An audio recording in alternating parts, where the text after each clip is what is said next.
Yo! Hi! Yeah, hi! Hey everyone! Give me a second. Alright. Here we go! Okay. Normally I should be in the Umineko category. Okay. So, last time, wait. Last time on Umineko, I have no idea what the fuck happened. I didn't battle cats. Oh my god, last time. I still remember when you were Dylan 14 battle cats. That was a while ago. Wow. Okay. What's up? How are you doing? Making back in some. Sure. Sure, why not? God, time flies by like fast. I can't believe it's been 2 years. A blast from the past. God damn. Okay.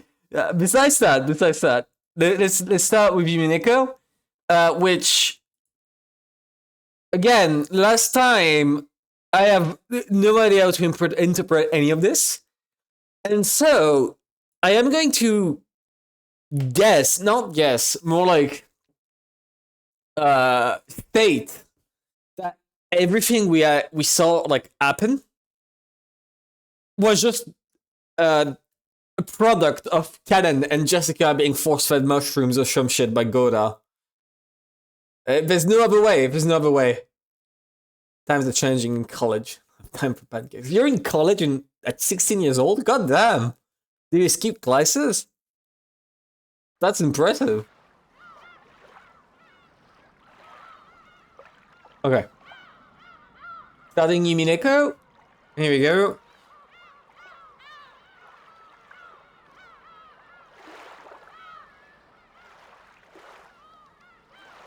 Okay, booting up the chart 2.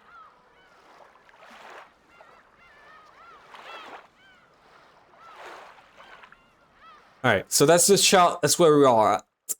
I have no idea what the fuck happened there. The giant blades and the goat servants and the weirdly sexualized stakes that impale people. And then our poor panicked goat out there. I do not understand anything that is happening. Okay, besides that, UK. In the UK, you go in college at 16 years old? Really? I wasn't aware. Okay. Here we go. Normally, this should be good. Stop. Load. Here we were. We had just finished the fight inside of Jessica's room, which it is surprising that one of the kids died first this time around. I felt like the kids were sacred. We were never gonna touch them. But no, not even the kid are spared here. Poor Jessica. Jessica didn't deserve any of this. Primary school, secondary, college, university. Oh, okay. Yeah, in France we call it primaire. Primaire, collège, lycée, and then university. So it is very confusing. Sometimes I hear college, and I think, you know, the just after primary school, and then it turns out to not be that. Okay, besides that.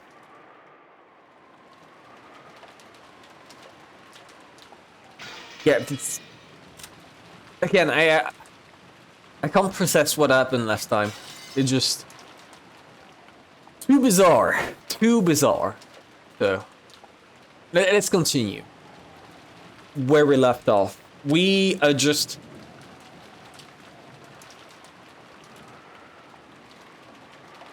oh, she's gonna move the corpses around. Okay. If someone had been watching, they would probably say mournfully, so this is what you meant by disgracing the dead. Hi, Polopo. Hi. Alright. Hi, Kinzo. What's up? I see. So it has begun.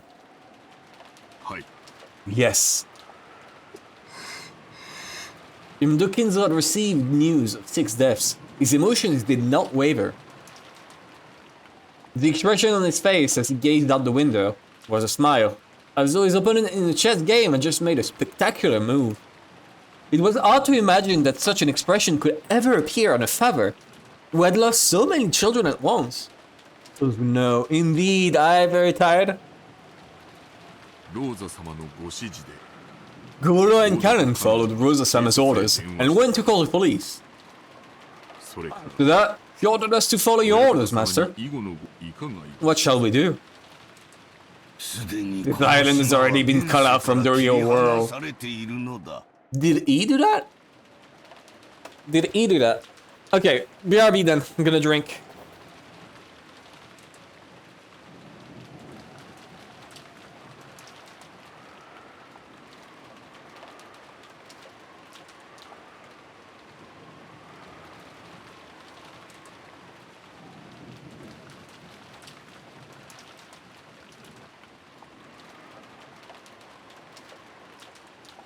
Here we go. Okay. Mere phones will serve no purpose. Shall I have them stop? Until the ride is finished, what they do to pass the time is up to them. Let them do as they please. Yes, sir.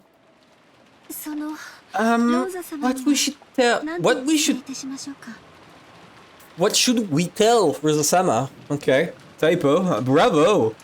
Can't believe it would fuck this up. God damn. A non-professional team of amateur modders fucked up the grammar in like 1.2 million word story. Can you believe this? I can't. Didn't I say they should pass the time as they please? They can sing if they want, dance if they want. They're even free to hang themselves by the neck or jump into a boiling kettle. Until 13 people die, they can spend their time as they like. If that's too boring, then they can wonder about whether 6 times 9 equals 42 or something. That's the answer to the mystery of humanity and the universe. No, it's not. Yes! My apologies! Shannon cowered in fright at this sudden rage. Genji made a gesture, as though telling her not to speak out of turn. Shannon couldn't help but regret saying too much. However, you two are also free to do as you wish. Genji, and Shannon too, you have done well serving me until today. Your words are too good for me. But, we are furniture, we're stone to serve the master. We stand ready to serve you, no matter the time, until the very end.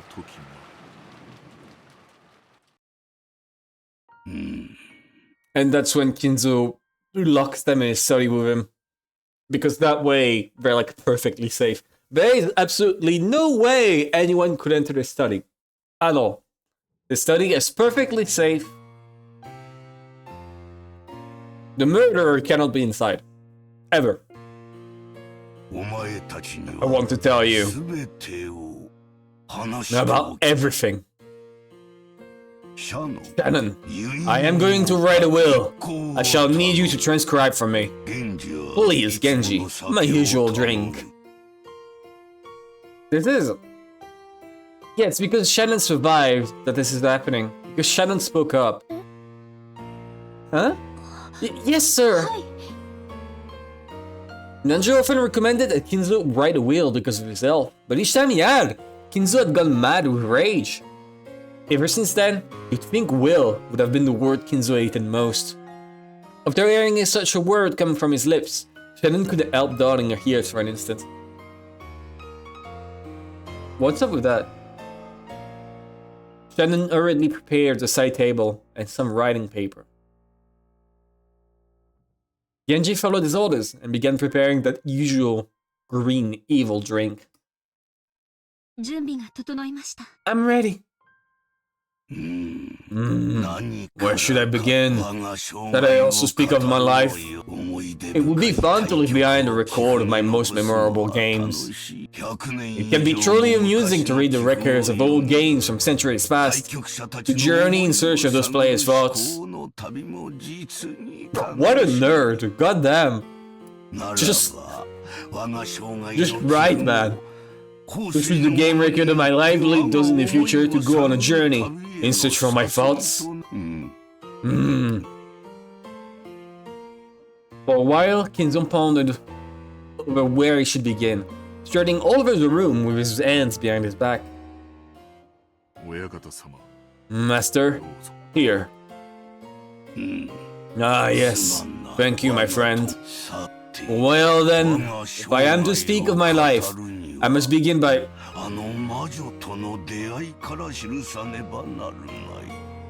You guys didn't see that, but apparently I have a friend on Steam called Sexy Weapons Guy with a bare-chested soldier as a profile picture, and that just flashbanged me when I saw the notification at the bottom right. I do not know this person at all. What the fuck is this shit? Alright, I'll just skip past that. I'll just ignore it. Cool. Well then, if I am to speak of my life, I must begin by writing of my meeting with that witch. Shannon. Begin writing. Did he cause the earthquake? That's my main question, right? Like, one of my main questions is, if the earthquake was really convenient, out of like a giant family, is the one motherfucker who survived, the only one who survived. My first meeting with Beatrice took place a long way back. 1 year of the Showa era, was it? It must have been at the end of the war, so...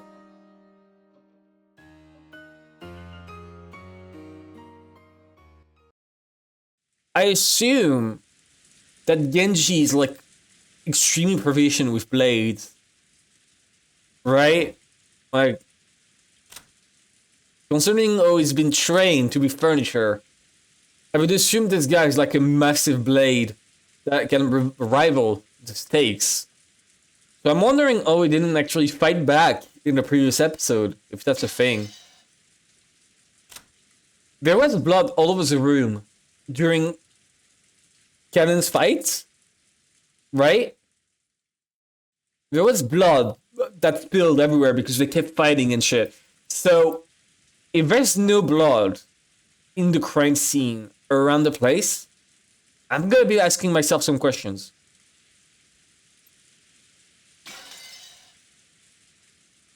We took enough time to regain our calm, and we swore to our parents that we'd catch the culprit. It would be a lie to say we weren't still torn up.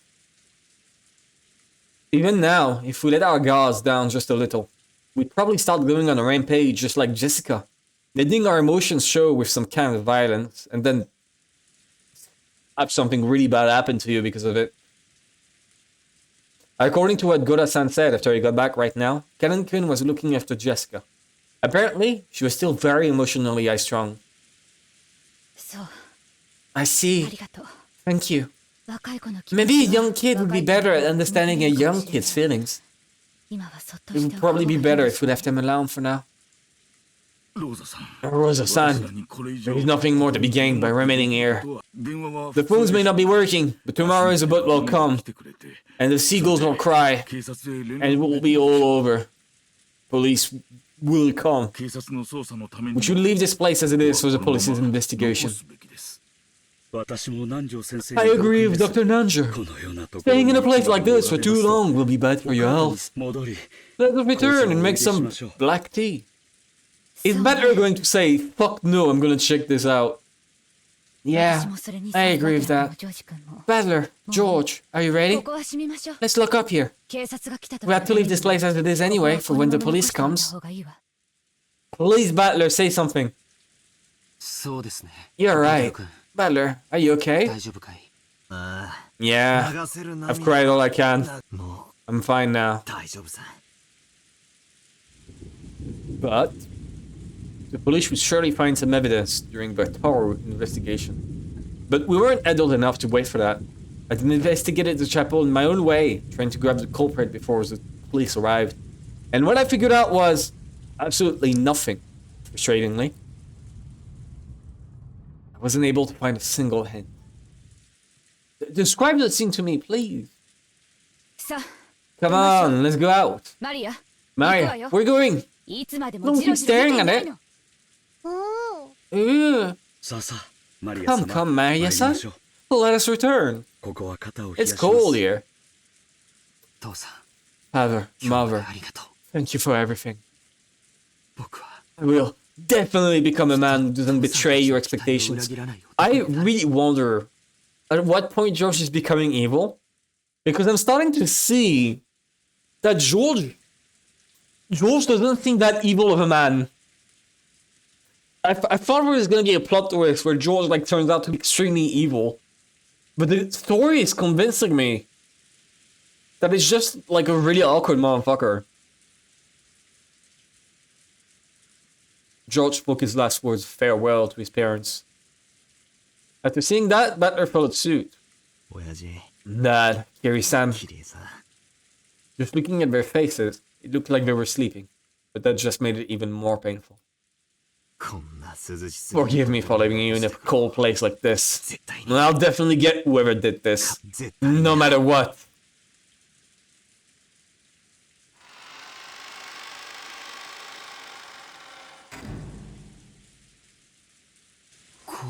What is this? What are close to scribble? Did the culprit draw it? This is worse than vulgar. Oh, horrible. When the door to the chapel was closed, we learned about creepy scribble for the first time. When we first found this, it was already drawn here. It must have been made by the culprit. Supposedly, the culprit was a witch and entered the magic circle to summon a demon or something.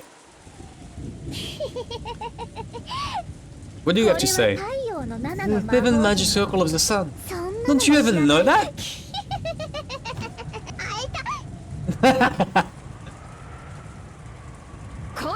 Oh, I thought it was Battler. Never mind, it's not funny when it's her. Don't I always tell you not to make the creepy laugh? Maria, go on. What does it mean? It's a magic circle to escape from physical or mental bonds. The part written around the circumference says, "The Lord has freed me from my chains. I will offer to use a sacrifice of thanksgiving, and will call on the name of the Lord," in Hebrew. Yeah, but it's not Thanksgiving, it's Halloween.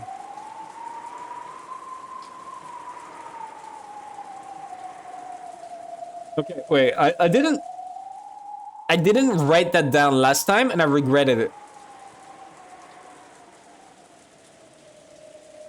Like last time, I did this, right?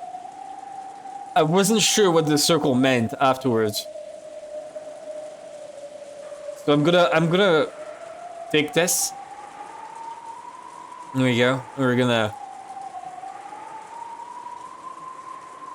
very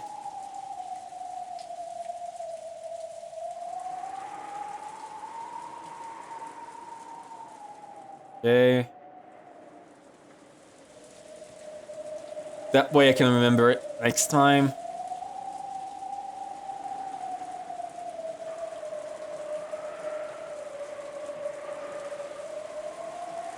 Go.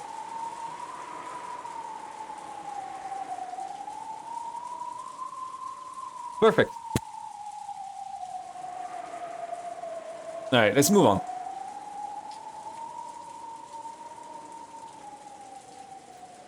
Alright.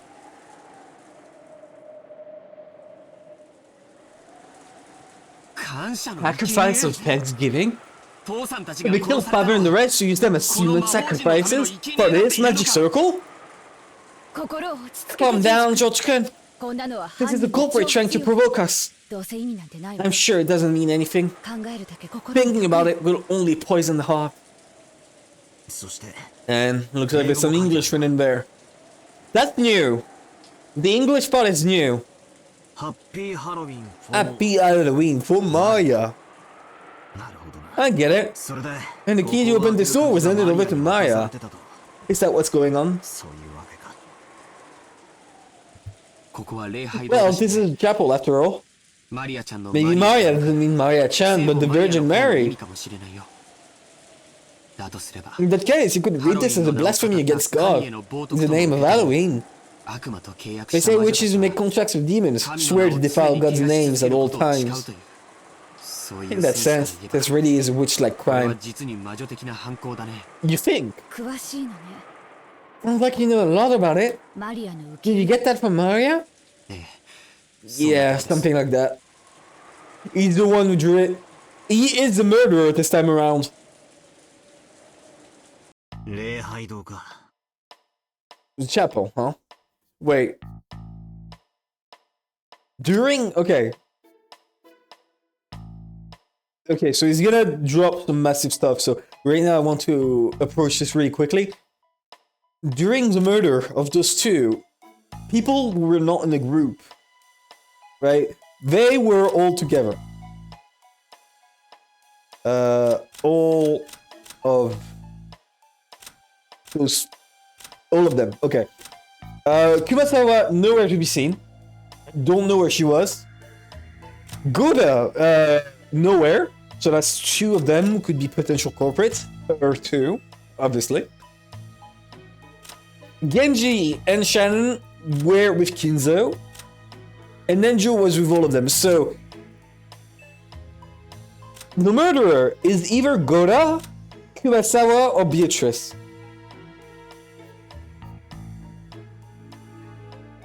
And honestly, I could see Goda being the murderer.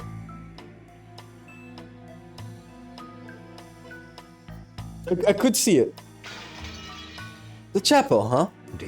They went to all the trouble of calling them out here and killing them. Oh, Rosa, does this chapel have some special meaning? What do you mean, special meaning? Well, someone carried 6 human corpses all the way over here.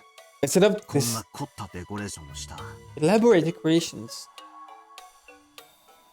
Yeah, why was I assuming that they died here?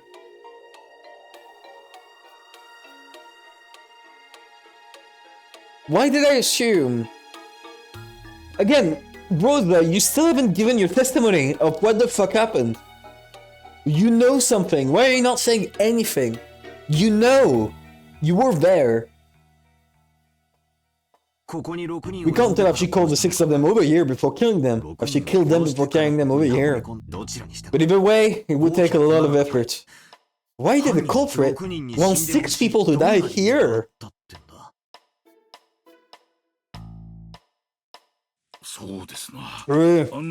By doing something that elaborate, there will be an extremely high chance of vintageous evidence being found when the police arrive. It is inconceivable that the culprit would fail to realize this. The issue now is why the culprit went to all that effort. And that leads us to just one question. What meaning is here to this place where we found the 6 corpses? Is it just the key? Is the meaning just the key on the door? This chapel was important to Father. Ever since I was a kid, I was given strict instructions never to enter it. I came here too once. Got a little lots of troubles. This stream is sponsored by me saying I watch the VODs and then not watching them anyway. Tafik, you missed out on the funniest moment in Umineko history. I swear to God.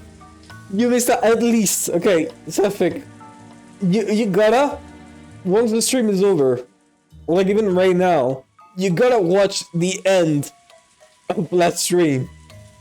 That was really the funniest fucking Umineko moment. I swear to God, it was so good. It was so fucking good. Just thinking about it, this is why I've renamed my stream like this, by the way. But yeah, besides that, alright. True! He spoke my mind. An important chapel. Does it have some connection to the Ushiramiya family? I don't know. Papa viewed this chapel as very sacred, and he treasured it so much. He had it regularly decorated several times. But as everyone knows, Papa wasn't a devout believer, especially for black magic demonstrate. I've never heard of him coming here to offer his prayers to God. As far as I know, the master has never come here. We've been called this a sealed chapel, and I found it eerie, like a haunted house.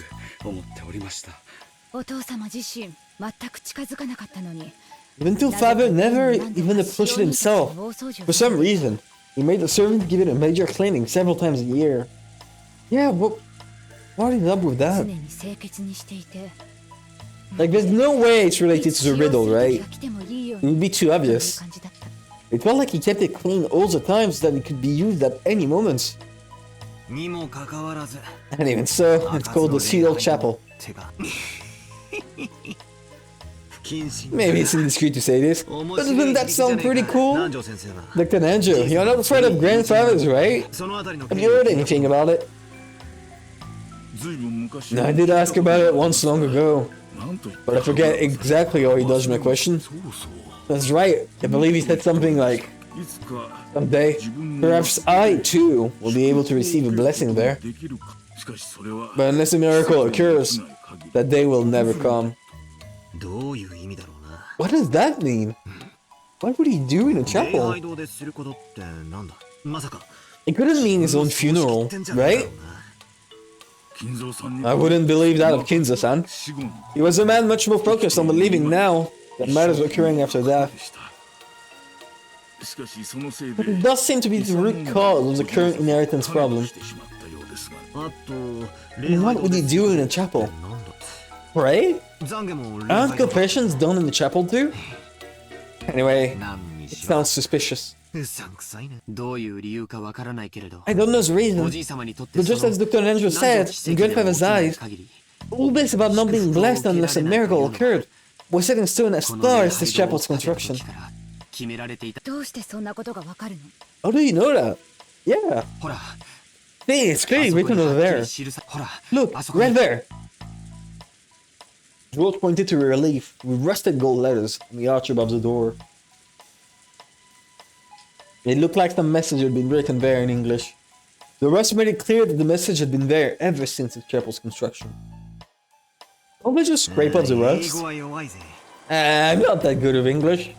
What is it? This door opened only at probability of... Sorry, my English sucks. I gave up after failing to finish even the first of the two lines. It looked like the others could read it properly. Hanging with MBTQ, so... Better would be the academics with that English, absolutely. Absolutely. What did that mean? Anyway, this is incredible. Adding up all the fingers on both hands doesn't even get you close. It really would be impossible unless a miracle occurred. What is written? Certainly. But reminiscent of the old Kinzo-san, who loved using gambling as a metaphor whenever he got the chance. Hey, come on, can everyone read it? Someone tell me what it means too. You gotta at least learn English. How did you get into high school without even being able to read this much? I mean, probability is quite an obscure term.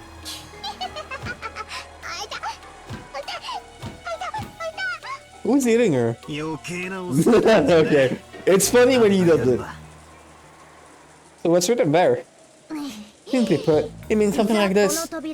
Unless a miracle occurs, this door will never be opened. Unless a miracle occurs, you will never be blessed. The purpose of magic is based on astronomically low probabilities. In other words, a miracle for opening this door would probably require an incredibly vast amount of magical power.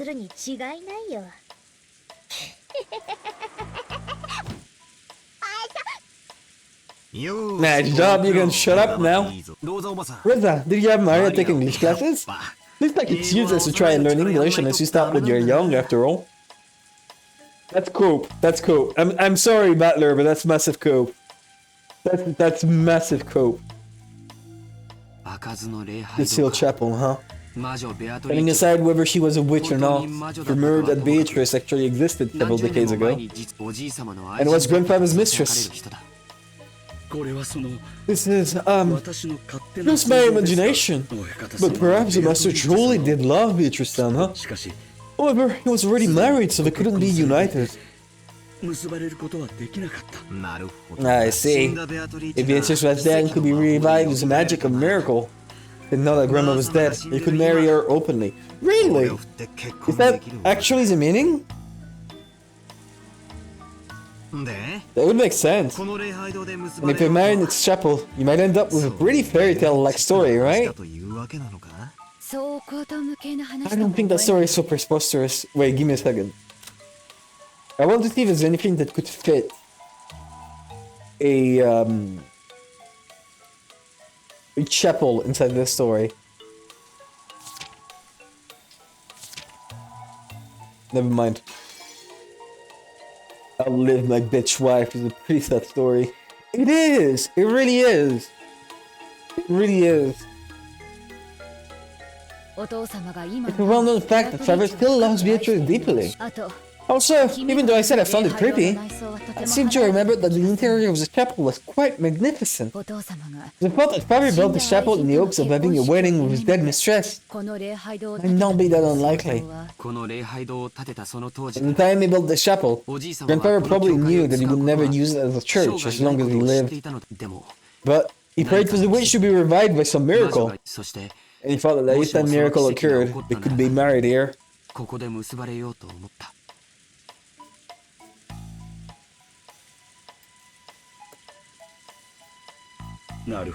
I see. If you think of it that way, this would be a place of utmost significance to Beatrice-sama as well. Then why did it never show up in episode 1 then? Even though I knew the chapel would never be open, it's a story of tragic love. Even though Koda-san was even bigger than me, his words were touching. How big is he? If he's bigger than Butler is like 1.80 m, and he's considered really big for Japan standards. Everyone was silent, but it seemed that they agreed with that view. Even though he knew it was a chapel never to be opened, he still probably dreamed of the day that a miracle would occur. He's fat. Really? It doesn't look fat. Keep eating good. Yes, fatter, fatter. Keep getting fatter. Butler is a bit thin as well. I don't look that much different. But yeah, it does look a bit taller, like torso. If you look at the torso on both. Sticks out, sticks out. I wonder what good that looks like in PS version.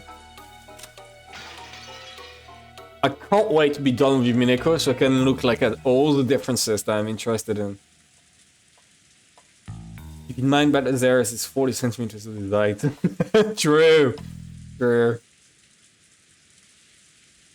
Even though he knew it was a chapel never to be opened, he still probably dreamed of the day that a miracle would occur. Kinzo was quite the romantic in his younger days. Unwarranted good slander. Yeah, that's rude. Don't slander him. It's just really rude. He wouldn't like it. I think I understood how he felt. I wonder.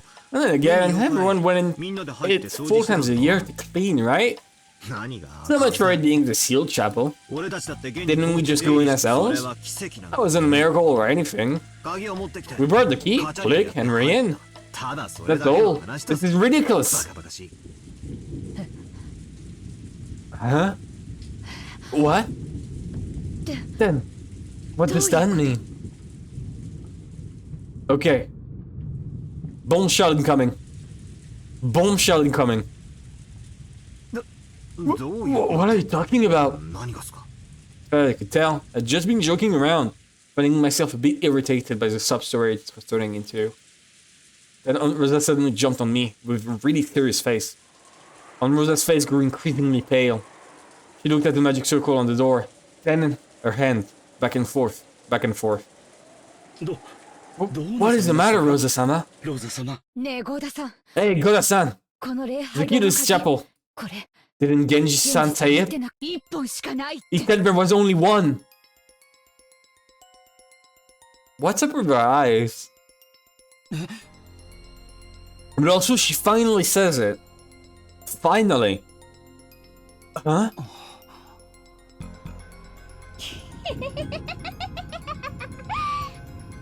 It took you all way too long to figure it out. No, it took Rosa way too long to figure it out. When a kid pulls the prank, it sometimes goes unnoticed by the adults. And the kid within it gets all disappointed. If such a prank that gets sprung on someone much later, it can really make a kid's day. My celebration just now looked a lot like that. Yes, that's right. There is only one of those keys. It's the key to the Master's treasure chapel. So there is only one, with no duplicates. It's normally kept left in the key box in the servant room, but... That's right! And Genji said it had gone missing. So, someone stole it, put it in an envelope, and then it to Arya? I want to reiterate my second theory, right? Because I was joking around saying, oh... I mean, not really joking around, I still think it's possible that Jessica is the Golden Witch. But it could also just be a servant, right? It could just be an old servant of the family. They've already mentioned that there are other servants in the family. Like, look. There are multiple other servants. See? So, it could be that. Like, the murderer could be that person.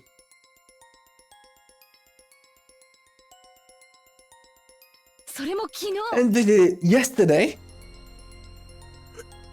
What the? In other words, is that trade?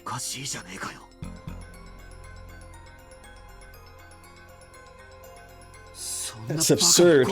This is getting bizarre. What do you mean?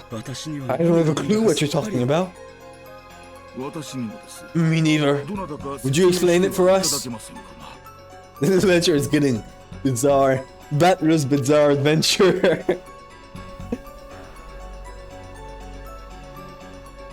Goran Ninja's failure to understand definitely wasn't because they were stupid.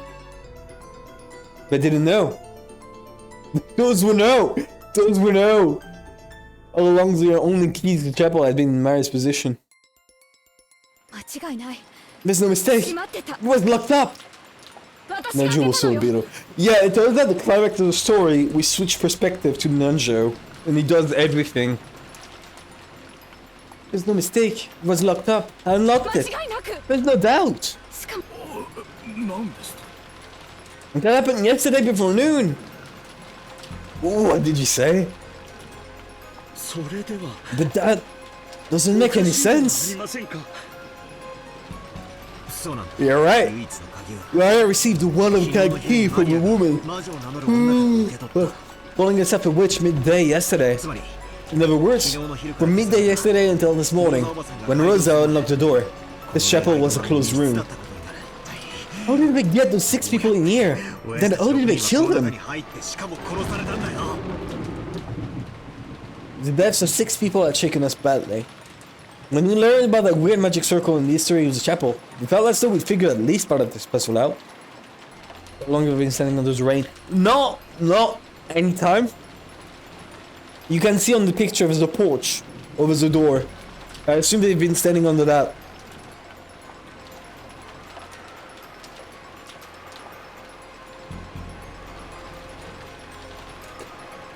Oh yeah. Well, that was absolutely trivial. From midday yesterday until this morning, this chapel was a closed room. Was it though? Well, the parents were reversed until last night. Or did the culprit get into this building? Or did they lock it up again? Oh shit, finally. What are you trying to pull? Again? A closed room again? Are you trying to say you unlocked it with the power of magic? Don't take me for a fool. If you're demanding that I show you to open locks with my power, I wouldn't mind.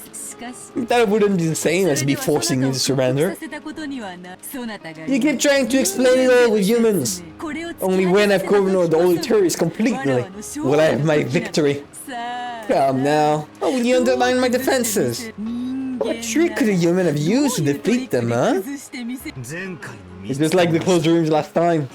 Not enough information. Yes. Yes, indeed. Every time. Every time in the story, they present us with a murder mystery, and they just don't give enough information. Right? Like, I'm pretty sure I figured out everything from episode 1, but there's still a bunch of bits of it that are like, I don't know because they did not give the information. There's like little people in the locks and they open the doors. Oh, and you just like whisper to them nicely. That makes sense. Yeah, we just don't have enough information. No matter what, like, you can't figure shit out from this.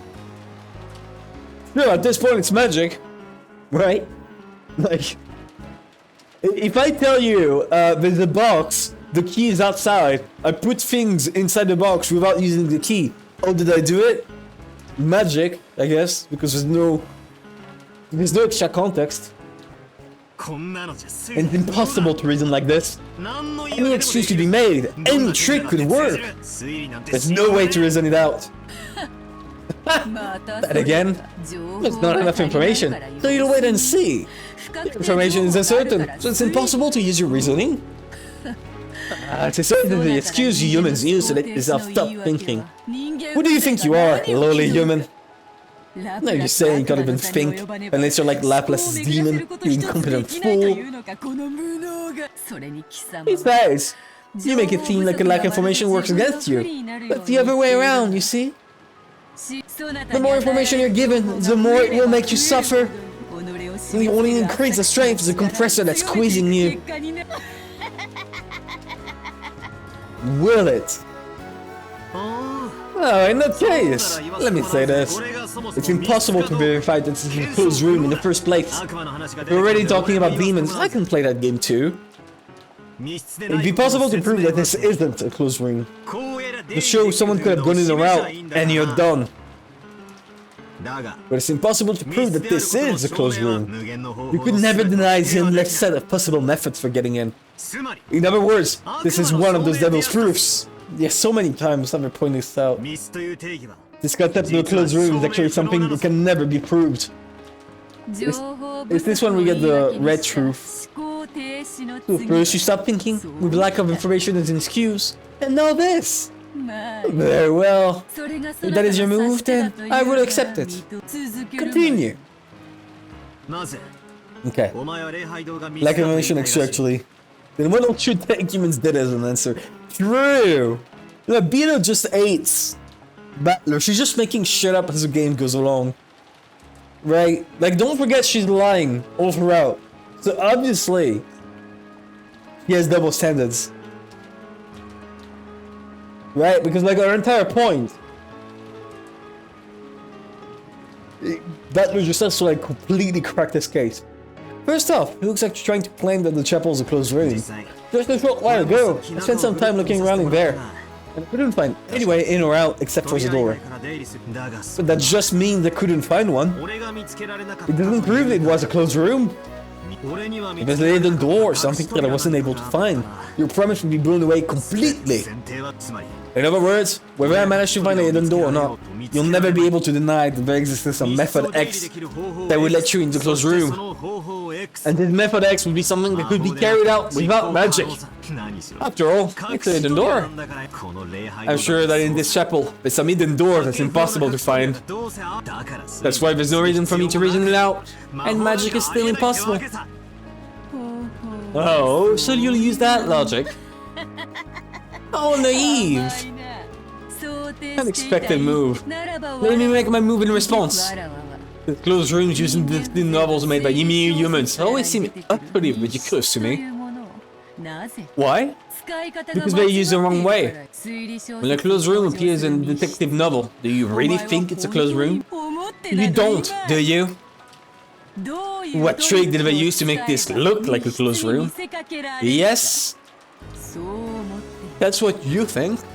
In other words, there hasn't been a completely closed room in any of closed room murders that humans have built over the last century.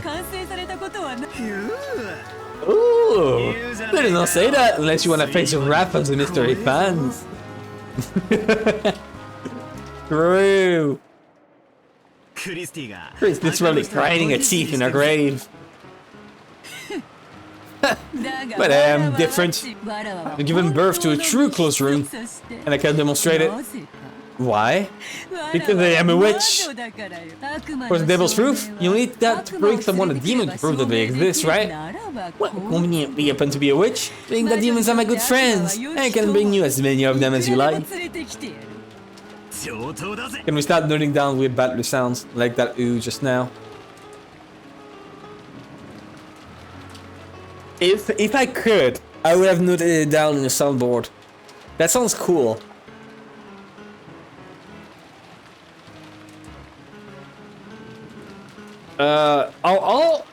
You know what, for you,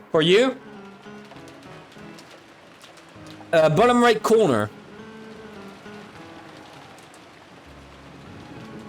I'm gonna expand this a little. We're kind of running out of space.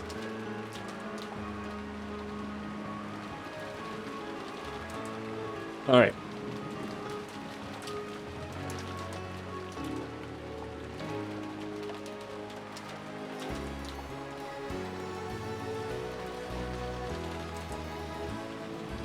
There you go.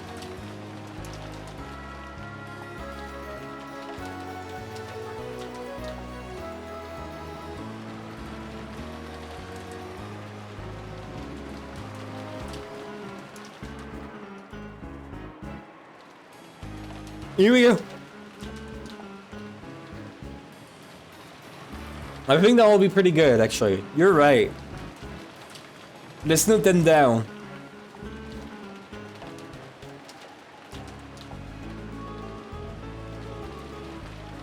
Fuck. I almost fucked it up. Okay. I almost forgot to remove the screenshot. That would have sucked. This sure is looking like a chart, I'm not gonna lie. Okay, let's keep moving. Let's get a move on. Sounds great. That and the rest use the hidden door to enter the chapel, or we're carrying in through it. How do you plan to beat that move? With this, regardless of whether they were alive or dead, the sick definitely entered through the door. Dumbass! The door was locked, so how did they do it? I opened it with magic and invited them inside. It can't be true. Since I can't accept magic, there's no way I'll accept that. You're lying. The door can be opened with some trick. Or maybe there's a hidden door, but I won't accept any other way.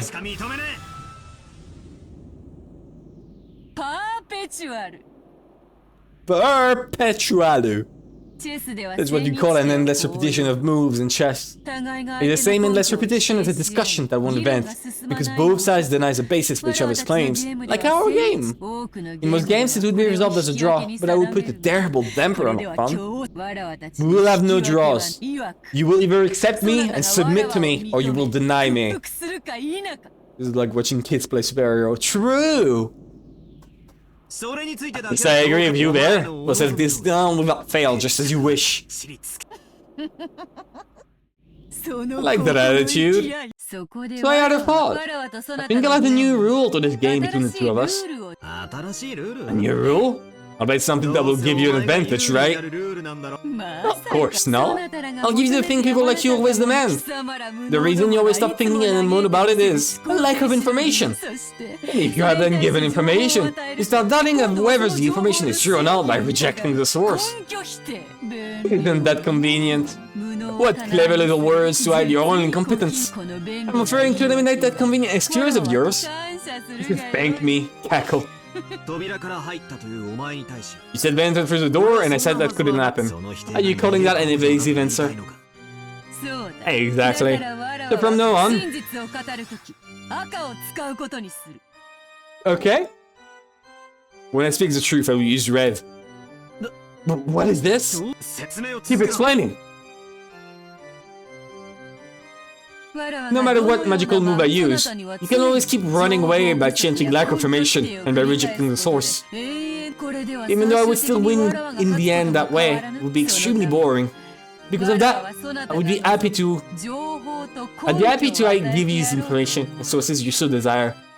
However, you'll probably dodge what I say. That isn't bad in itself. I also will use every possible move to make you submit. I don't dislike our posture of searching out our best moves for our own goals. But that won't make a game. So I set up this rule. Everything I speak in red is a truth. I found out there's such thing as too many pancakes. No, there's not. There's such a thing as enough pancakes that you can keep them for tomorrow, and then the day after. You can also keep the batter. Okay. I think this is pretty important.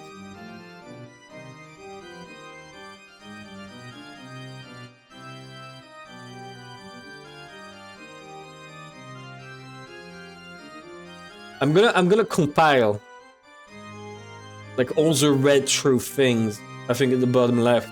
That's the one thing I've been spoiled on with Umineko. And it's surprising that it's only now that this happens. Like, all I knew was the concept of red truth. Okay. But that's totally no need to doubt it. I need to delete that. This is a game between you and me. In the game, the rules are sacred. Those who take that lightly are not qualified to play. Okay, I'll get you. I'll accept that rule. Even an elementary school kid can get into an endless argument if I fault with everything. Then let's start it up again, continuing where we left off. I said it one more time. Bad than the rest use the hidden door to enter the chapel, or we're carrying it through it. It did not speak about entering through like a fake key or a pre-made key.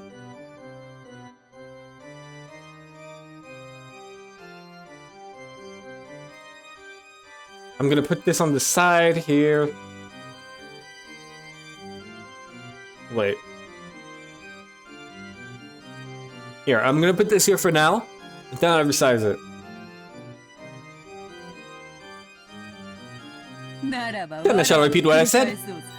Regardless of whether we were alive or dead, the Sixth definitely entered through the door. I used those as a battler. You should probably have kept some for later. That probably was a mistake, man.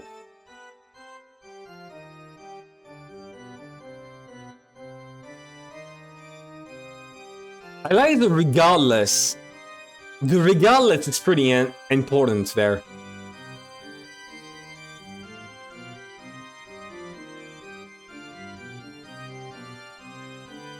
Okay.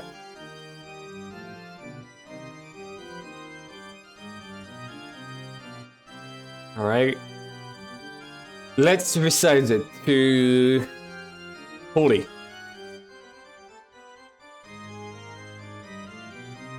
40 is a bit too low, 50. Here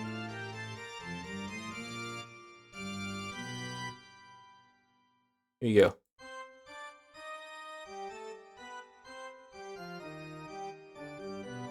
Three percent what? Oh no, 3% would look like this. You can see it in the top left. A bit small, a bit small. Completely fucked it up. Okay, we can barely see the red. All right, let's move on. Legible enough. True. Red true. Is there any proof? Stop. I will supplement the rule. When I speak the truth, I will use red. And when I do, I will now bear the responsibility of establishing that claim by showing proof.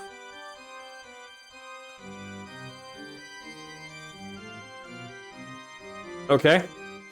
Could you say that in red? Could you say that in red?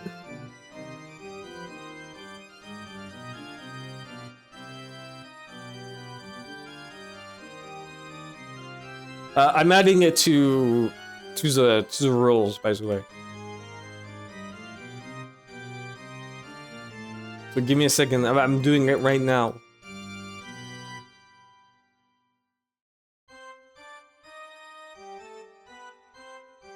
Okay.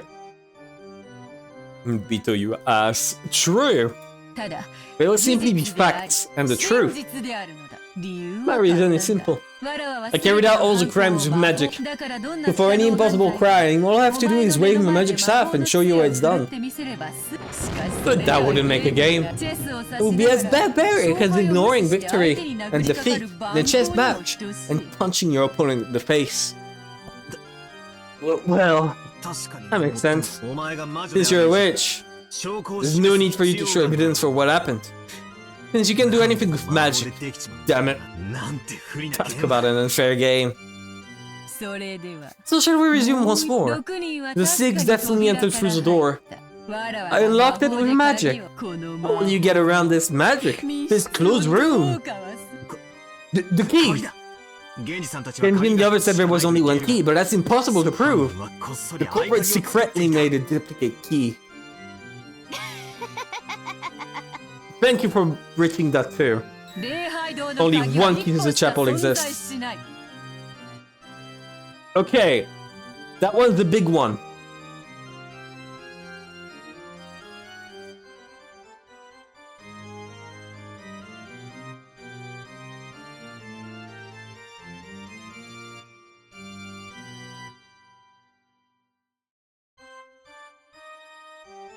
I'm adding it too. Give me a second. I forgot to switch the windows.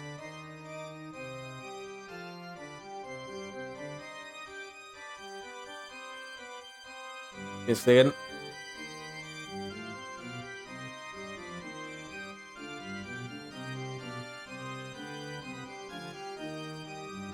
Okay, just so you see what I'm doing, because I forgot to switch scenes. Right there. I added this, right? And I added this at the bottom left.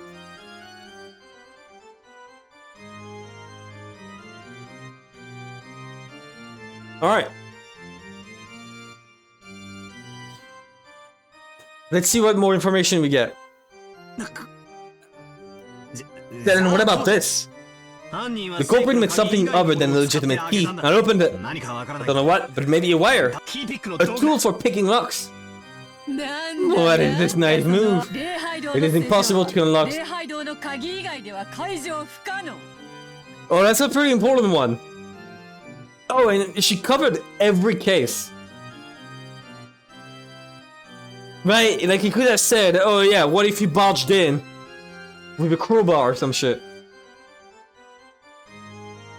Right, so it even removes like brutal forces of entry. No, it doesn't. No, it doesn't.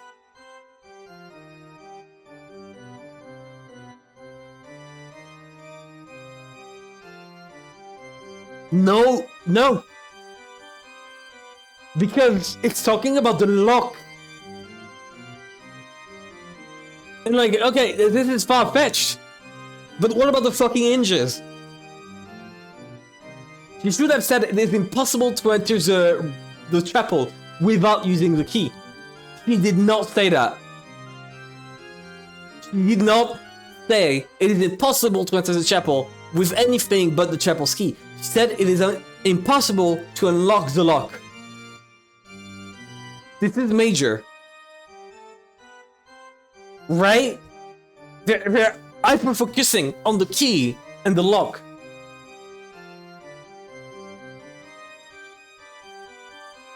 They threw in the adults through the windows. True. No, but like, okay, as I said, something as silly, which I doubt would happen, right? But something as silly as taking the door off its hinges and replacing it. The lock does not have to be unlocked to enter.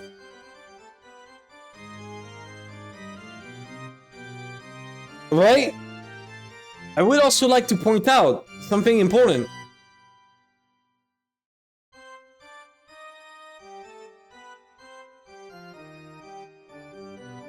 Heavy resistance when opening.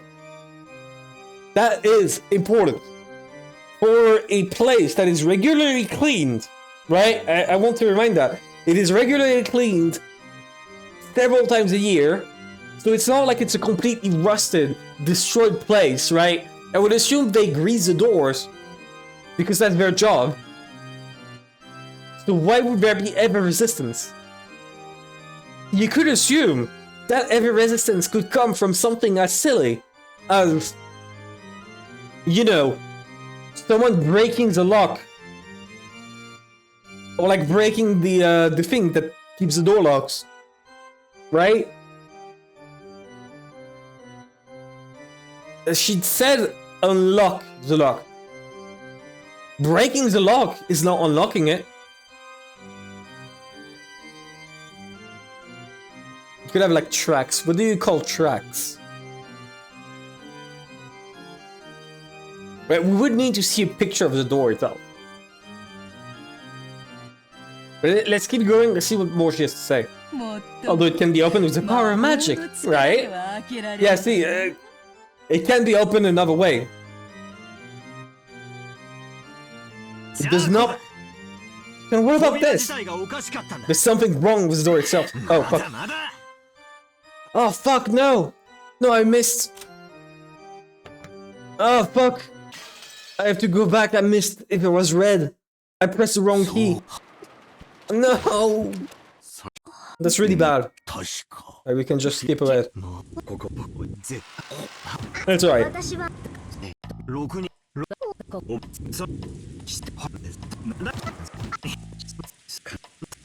Okay.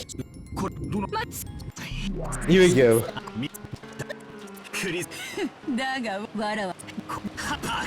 Okay.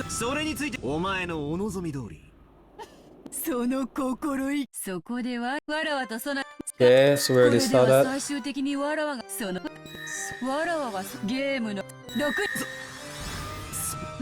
Okay, here we are. We're soon there. We're soon caught up.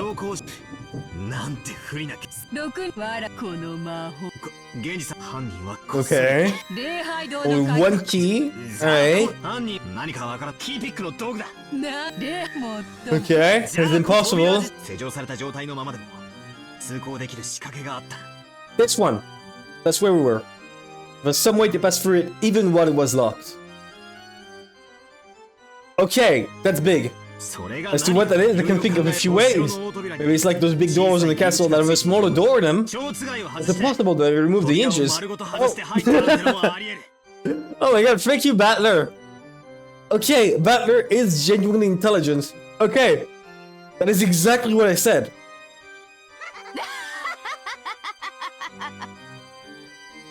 Is this the best a century of human wisdom can measure?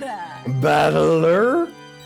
When the door to the chapel is locked, it prevents any and all methods of entry or exit. That one's big! Never mind!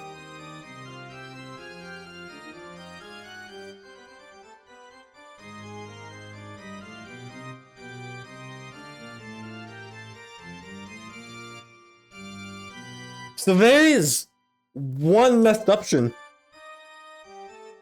The letter was fake.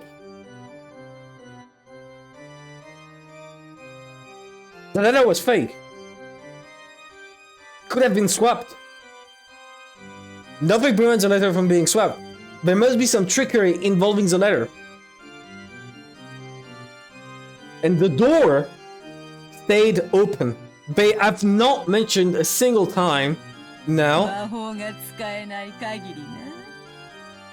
Give me a second, I'm adding this to the list.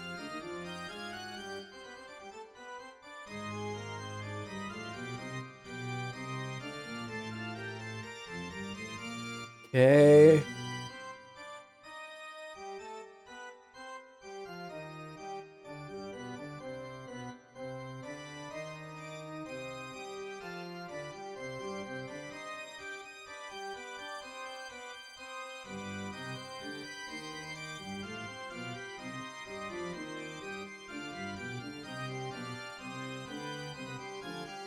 Okay. Assuming you can't use magic, right? It is about time for checkmate. Not even close. You said the 6 people entered through a door, but it didn't say it was a front door. The bad I entered through another door, a secret one. We talked too much, incompetent fool. Wasn't this already brought up? Yeah, she said through the door. Didn't me explain on my earlier move. The 6 definitely entered through this front door, okay.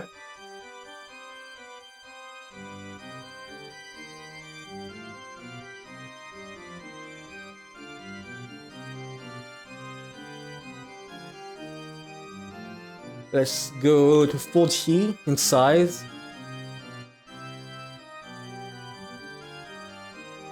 Okay.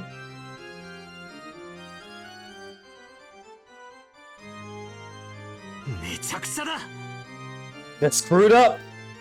The door was locked. It was impossible to unlock it without using a single key. And yet 6 people entered through it. Yeah, so they went through the door and the door has to be unlocked. Right? So they went through it, the door was unlocked. That is all we've established here. We have not established that she opened the door with magic. We have established the door was unlocked when they entered it. Right? It's the same thing as what happened with Eva. Where she put the paper and saw that it was not removed. And yet, Kinzo left. And so her deduction was, Kinzo must have been pushed out of the room, right? Something happened while Natsui was seeing Kinzo, which was just focusing on the single point of the key, of the lock, of the door not being open. Is the same logical trap Eva fell into, and that I also fell into. Oh, what magic you say? Damn it, damn it, damn it, damn it, damn it.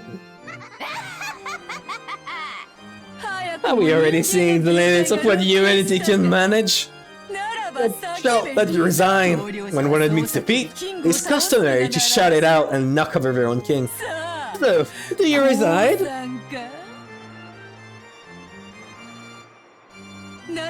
Then announce your surrender and knock your king over by kneeling. Then you may kiss my shoes. There could be no greater joy than forcing a man like you to lick my shoes.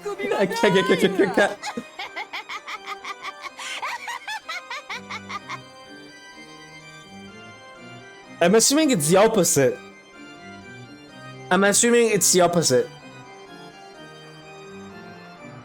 Regardless if they were alive or dead, I'm assuming they were all alive. Because of that scene we saw. You weren't here! Stefik, you weren't here. This is why I kept mentioning Maria. Maria needing to like speak up. Maria needing to say words. Because there was a scene right before the murders where we saw all 7 adults inside the chapel with the young student Beatrice. And they were all saying, alright, I resign, I recognize that you're a real witch. And then the scene ends. Everyone said that, like in a row. All the 7 adults in the chapel. So, Rosa still hasn't spoken up about this event. This is why I'm saying that they went through while they were alive. Because of that one event.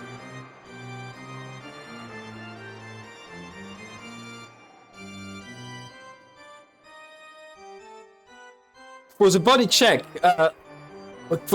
you already have everything. Yeah.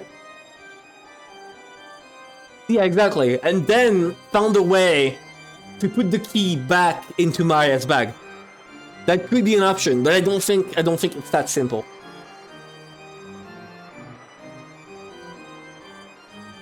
Damn it! It's useless. I can't win against the witch. This isn't chess at all. Just being made takes the losing side in the chess puzzle. It's quibbling about details and getting a draw is the best I can manage. That's the one thing that will never happen. Either I will surrender, or you will. There can be no other resolution. What happened to that bravery displayed? We said this would be torture for us both. Hey. What a disappointment. What a total letdown. What did you say? You're sure be a battler. That's not really magical. Yeah, she still is so focused on the idea of a locked room because I guess that's the best thing you can do when you only have access to magical means, to physical means, right? I could think of a couple ways to prove that magic is real, right? Ways that she has not done because she can't.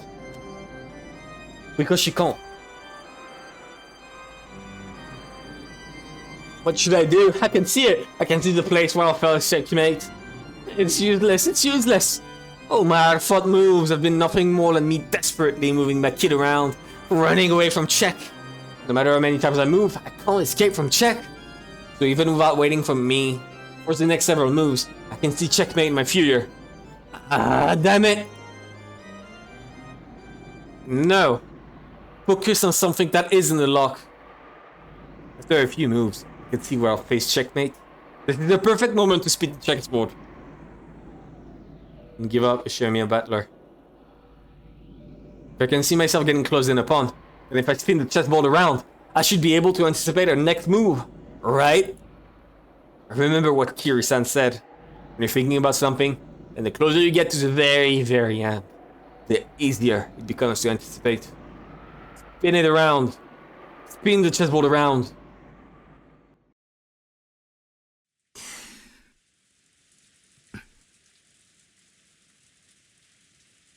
What happened? You fell silent all of a sudden.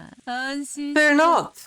Surrender is but a momentary shame. After all that remains is the joy of entrusting your fate entirely to the hand of your new master. Cackle. Come on, cry out in imagination. I can't hear you. Speak up and say it clearly. Enough babbling. You're just refusing to listen. So I say it once more. I won't resign. Continue. Resume the game. Oh, very well. It is your turn after all. Cackle. I made the mistake of thinking this rule you made was your own weapon. However, I realized it can also become a weapon for me. It all comes down to this. To give it a try. I've been focusing all this time on how they entered the closed room of the chapel. That report was useless. Yes. It's useless. It's all useless. Spin the chessboard around. That's right. I was thinking about it backwards. This is how I should approach it. O was the chapel, which wasn't a closed room in the first place, made to look like a closed room. Here it comes. That thinking techniques humans gave birth to over the course of the century. Give it a try. That isn't red for me.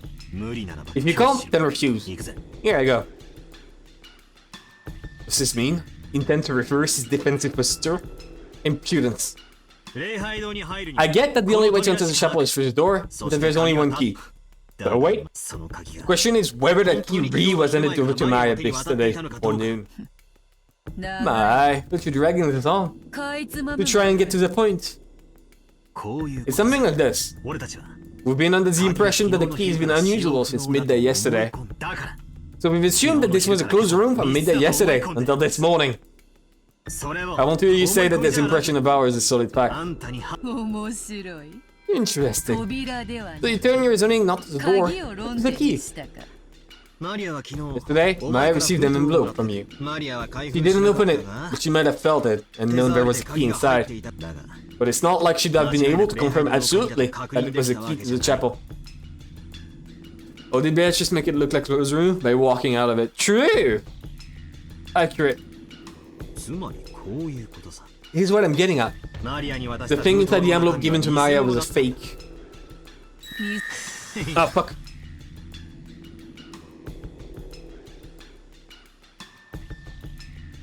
Oh, fucking hell!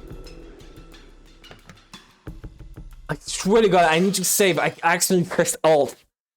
Okay, I'm sure I'm gonna set up a hotkey that is going to turn off the Alt keys because every time I keep pressing them. It's awful. At least I can recognize by the music where we are. And I'm gonna make a save point there. I'm gonna have to start making save points at the points with red text. Pretty important.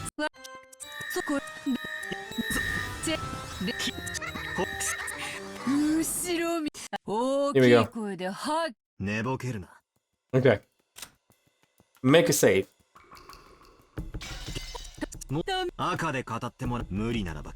Okay.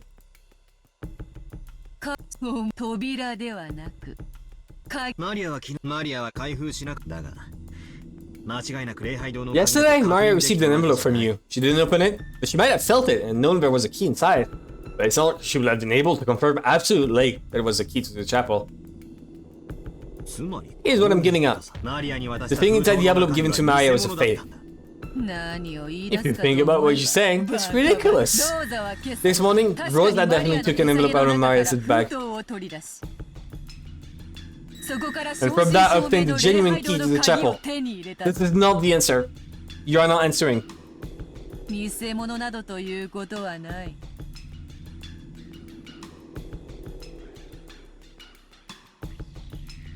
Give me a second.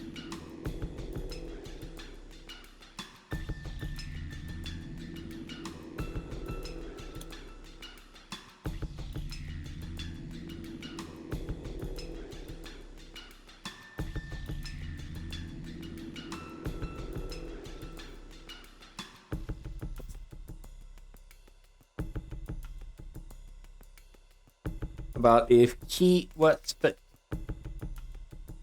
I'm gonna solve this. I'm gonna solve this. I want to solve this. I don't know that much. I'll continue.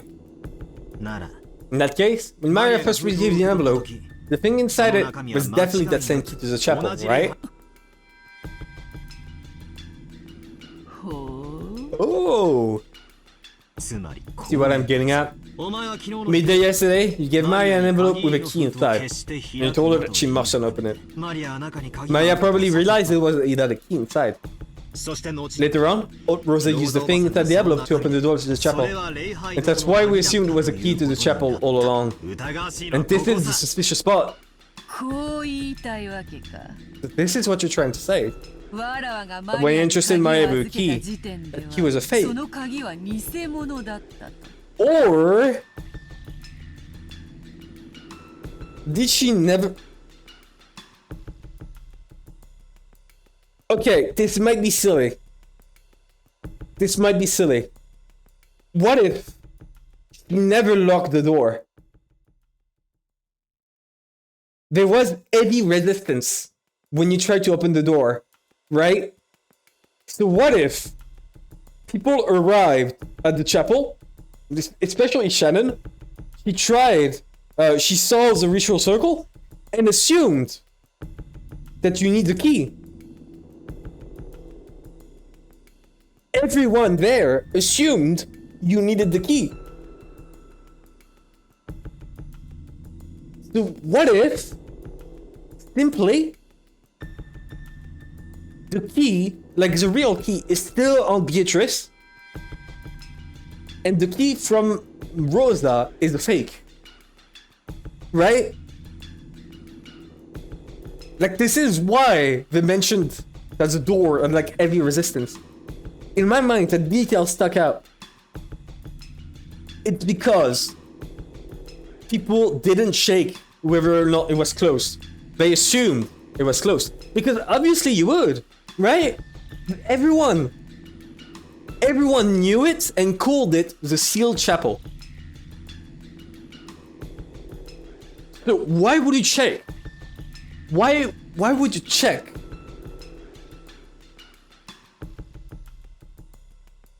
I'm gonna write all that down. I'm gonna write all that down.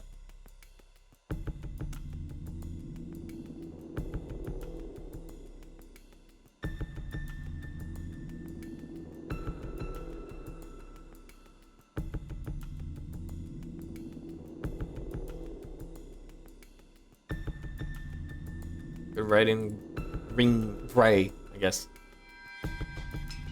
Blue, actually. Theory. I'm gonna write in lower script. Theory. The door was never locked. Everyone assumed it was locked because the old chapel. Understandably.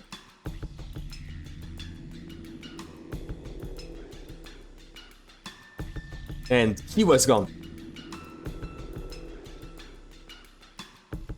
So when Rosa came back with the key, fake one, she opened the door normally. She opened an unlocked door, fitting with the red text.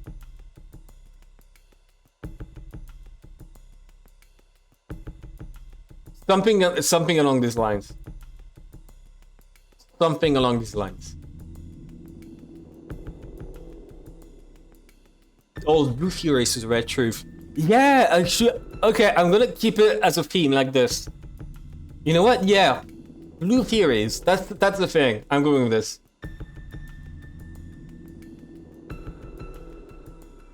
Alright, let's keep going. And then, by the time Rosa obtained it, it had been switched with the real thing. Yeah, that's it. What's wrong, Beatrice-sama? If she doesn't say the key's in the fate. You've been looking a bit pale for a while now, huh? Looks close to me, sometimes call me Beato. Beato. Beato will do. It's your turn, Beato.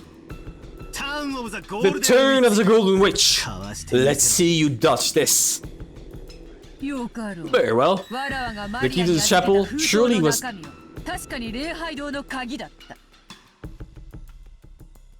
That doesn't change. It doesn't change my theory. It never was locked.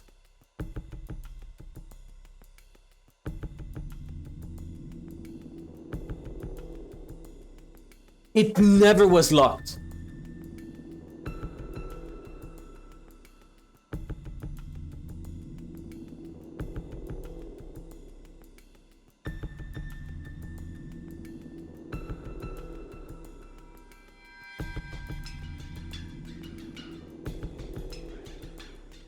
You make it look like a closed room by letting everyone think it is one. Right? Everyone thinks it's a closed room because we're assuming it is.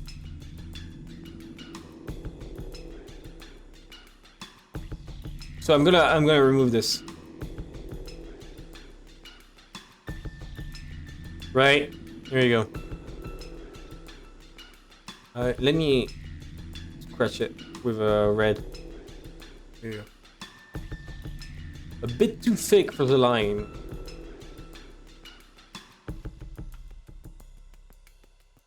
Here we go.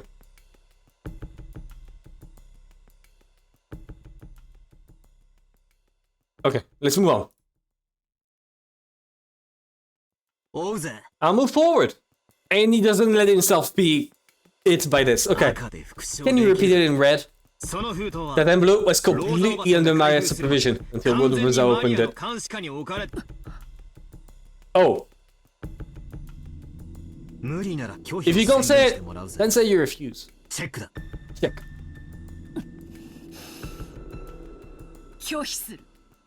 I refuse. Okay.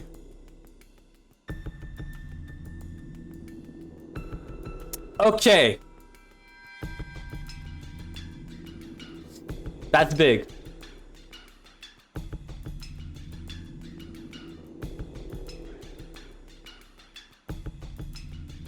That is big.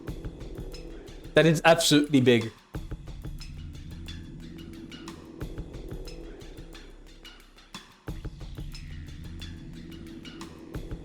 Okay, give me a second to... Oh, you're not seeing it. Okay, wait. Here.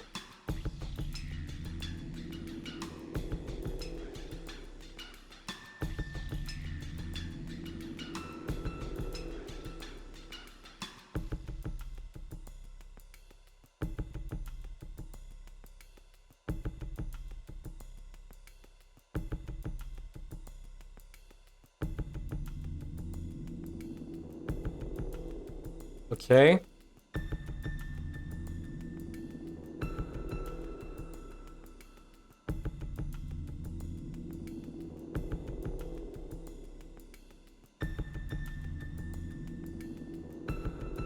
I finally found a line that works.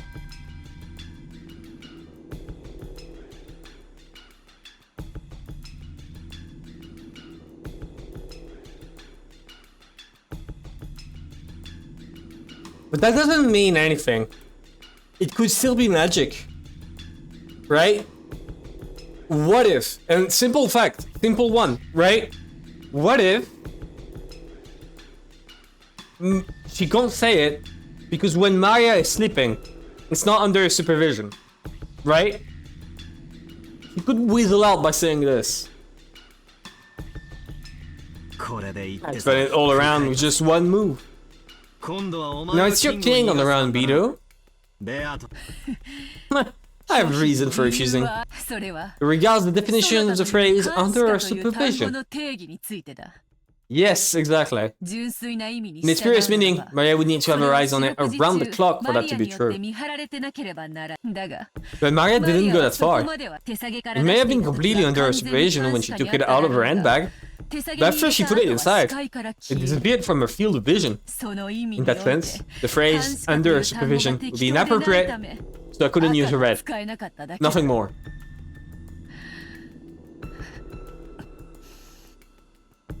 God, she's weaseling out. I'll bet that move hurts. Can your face tell me you've guessed the next one? Sorry, I'm kind to women. I don't hurt them. And I never betray a woman's expectations. It's time for you to repeat it in red, if you think you can. No one was able to touch Maria's handbag until Aunt Rosa took out the envelope.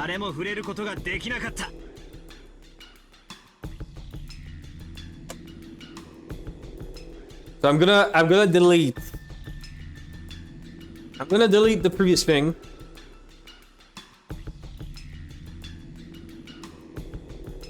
Because it is a non-issue.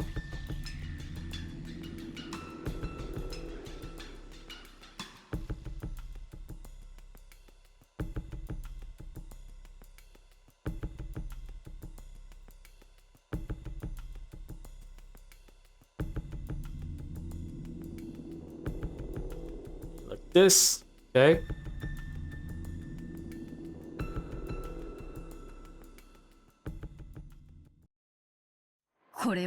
I will also refuse this one. Yeah, I'm adding it too.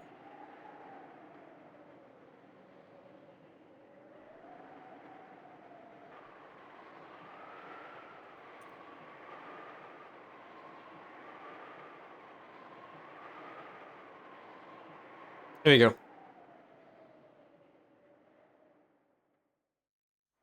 Battara knows chess. He's doing good. My boy is doing good. My boy is doing good.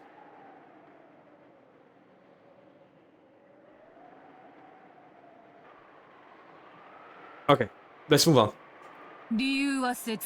I won't explain the reason. That's wrong. It's not that you won't explain it, it's that you can't explain it. The move gives us checkmate, doesn't it?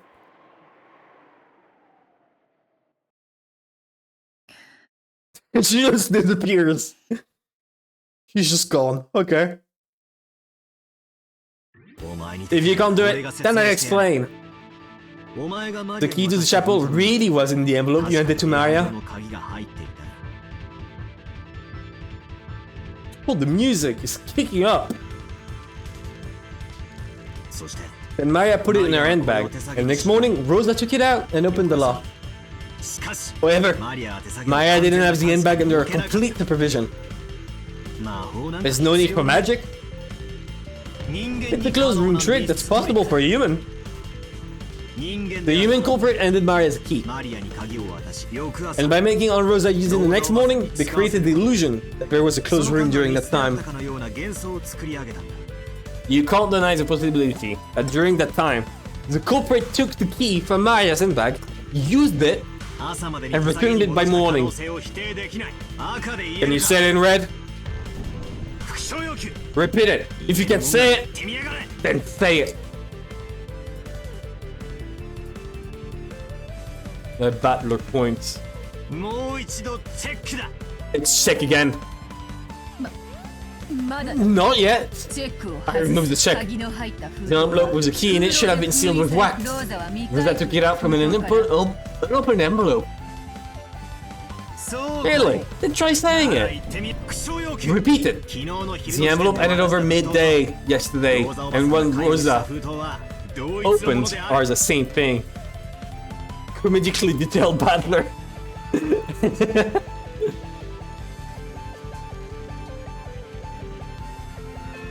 I'm adding it too.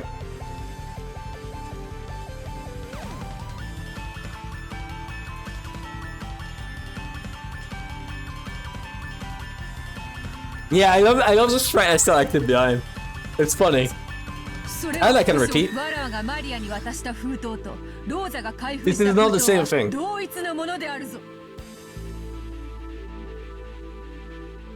No, wait. It is.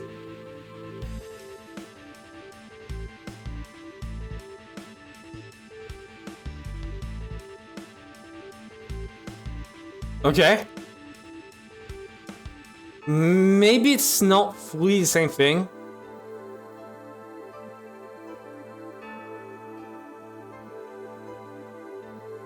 The music is good, by the way.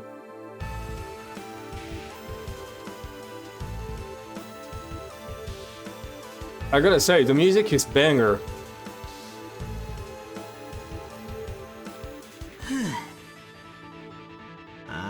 It's useless. It's so useless. That doesn't even matter anymore. I expected more from you. I figured that if you were a bit better at reading between the lines, you'd resign right there. So I'm disappointed. You betrayed my expectations. Oh shit, thank you.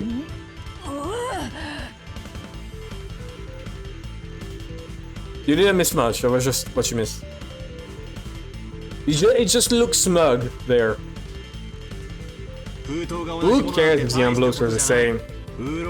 Envelopes can be sealed with wax over and over. The key inside is what's important.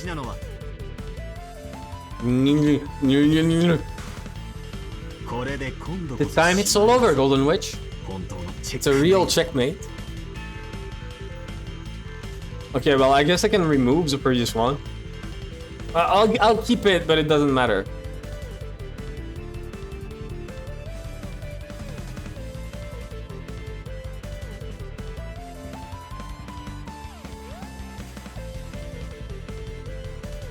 Okay, I guess this one they're gonna solve it all at once, right? I would have expected them to like wait before solving it all for us. I'll say it one more time. Repeat it. If you can't say it, try saying it. I know that's right. The key to the chapel inside the envelope Maya received wasn't used even once until Rosa opened the envelope. That's the big one. That's a big one. Will she say it? Will she say it? This is a real question.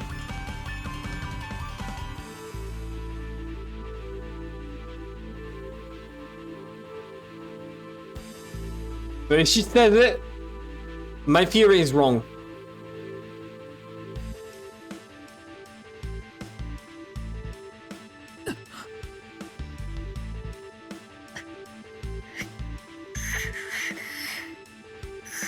Ow! Ow! Could I? Against the lowly human! I keep on saying it, Beatrice. Repeat it! The key to the chapel inside the envelope Maya received wasn't used even once until Aunt Rosa opened the envelope. Ooh. If you're gonna yell, then say you resign. Settle it. This is the truth. Before Rosa opened Maya's key this morning, at one point, it passed to someone else's hands. Then they used it, resealed it, and returned to the Maria's handbag, making it look like it hadn't been used. This is a trick with a cheap loophole. The assumption that the key wasn't used because the sealing wax wasn't open. Checkmate! There's no magic, and it's nothing more than a trick. It's possible for humans. In that case, would you say stole the key? Jessica.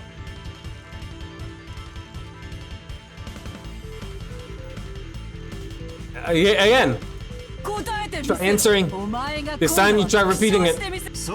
That's right. I'm making you repeat things all the time. I probably have to answer every once in a while. But I refuse. The condition for victory is denying a witch's existence. I proved that this impossible crime done with your magic was actually possible by human hands. I smashed your closed room, something possible even for humans. However, I will specifically investigate who the culprit is. Because I believe in humans. Because I definitely won't accept that there's a person among us who would steal the key from Maya, use it, and do something so horrible.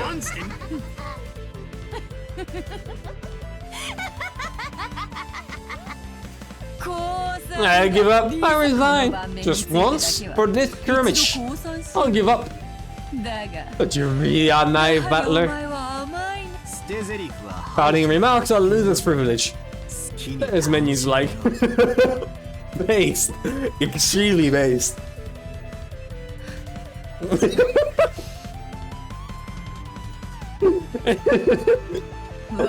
Since you continue to deny my existence, you will eventually be cornered. After all, since you deny me, you will have to suspect those relatives that you can't stop loving. In the last moments, when you have to suspect one who is beloved to you, then surely you will accept my existence. Sure, you have defeated me in this skirmish alone. However, that naive logic will definitely destroy you. You can't win against me after all. You're me a battler. Okay. Well, I thought I was smart. I really thought I was smart. Oh well.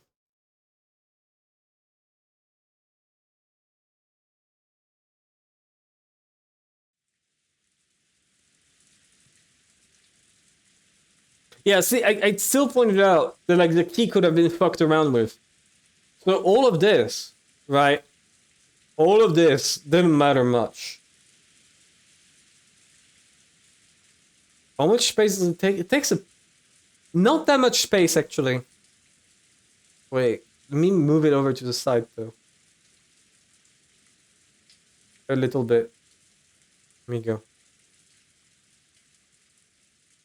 One thing to fit around a bit more.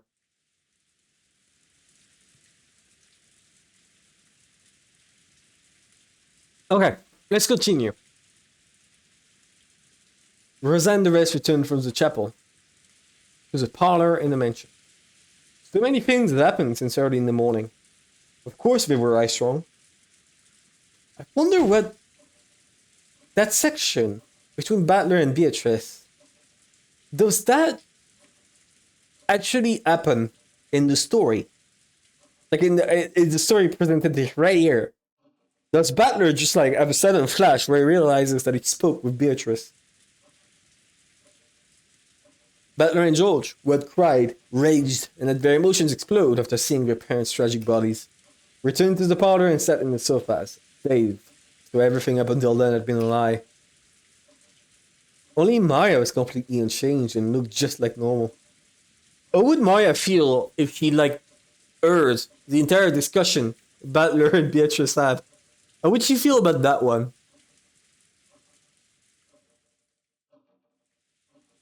When she wasn't playing pranks, she was basically a kid who played wordlessly by herself. So even if it was days, she would probably look just as she did. As she turned on the TV and flicked through the channels, it looked as though nothing about her had changed from normal. Did Rosa think anything in particular about this attitude, which was clearly different from normal people? She's autistic.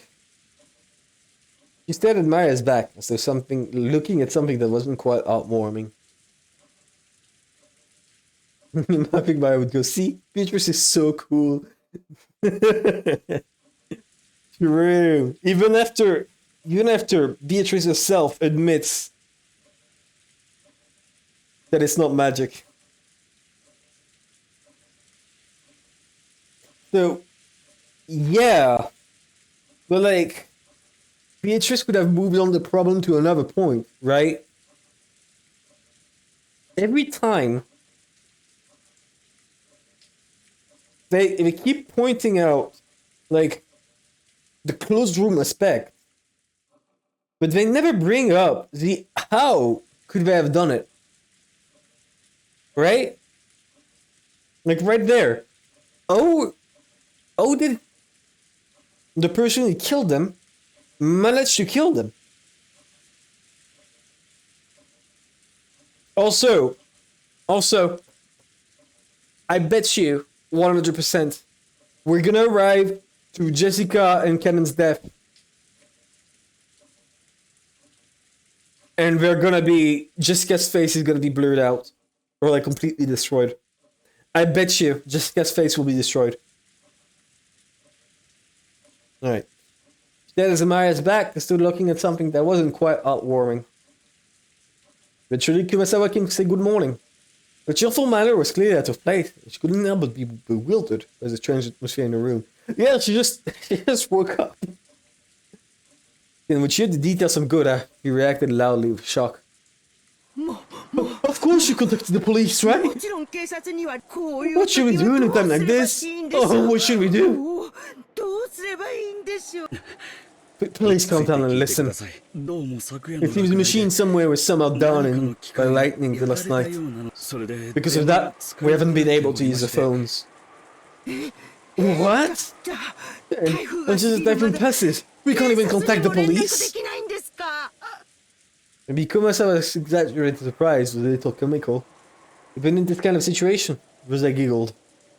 Because of that, the fog of confusion that covered her head cleared up a little. I've got to stay strong. It's not just Maria. I'm acting as a parent for George and Butler. So I have to stay strong. George is 25. Right?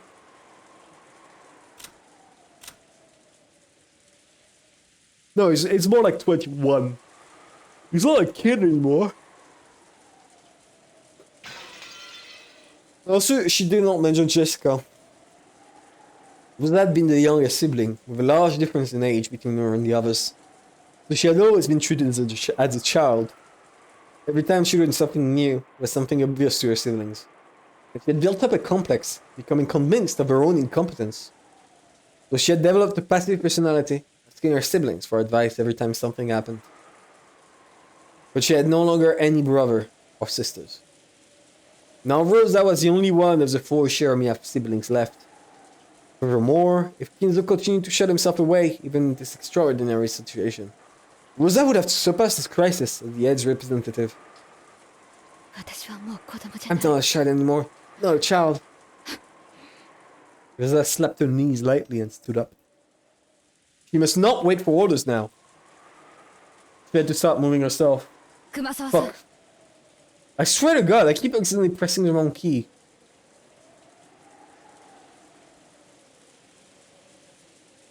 Sorry, everyone. She picked up the receiver of the extension phone on the side table. Then she immediately remembered that the phones were down. Genji and Shannon, whom she had sent to see Kinzo, hadn't returned yet. She had a good guess at what was going on. He was probably yelling something nonsensical again and becoming unmanageable. His first chapel had been defined with blood. That was easy to imagine. She had planned on using the extension phone to call the study, but unfortunately, the phones were down. Rosa decided to go to the study directly, with her own 2 feet. Her old self would have been too frightened to go see Kinzo. In fact, if she did meet him, she'd probably be blamed somehow and insulted. But this was no time to be frightened. As his true daughter, she had to make him aware of the current situation. I do want to point it out, right? Again, like I'm saying, the reason I'm saying Jessica, like, at first, it was kind of in a joking manner that I was saying it was Jessica. But like, everything's starting to point towards her. The more things pass, the more it feels like Jessica is the culprit.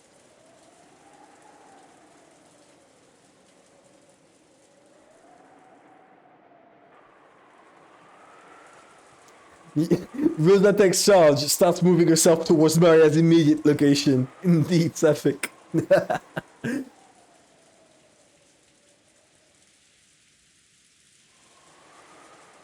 Sam, I'm going to see father.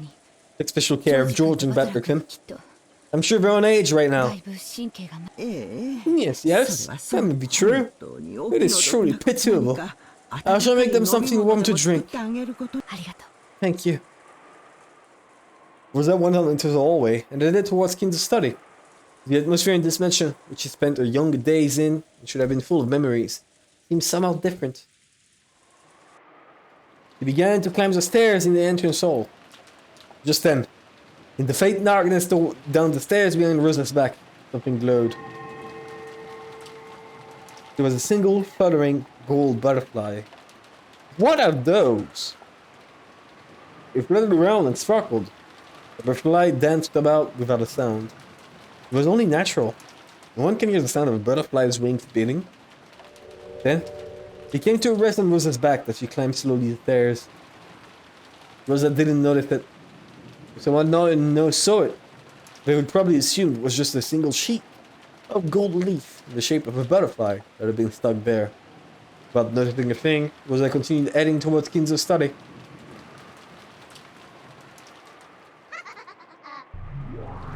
What? So, who will you entertain me with this next one? There are still many pieces left. Cackle. I keep doing 3 cackles when there are 4.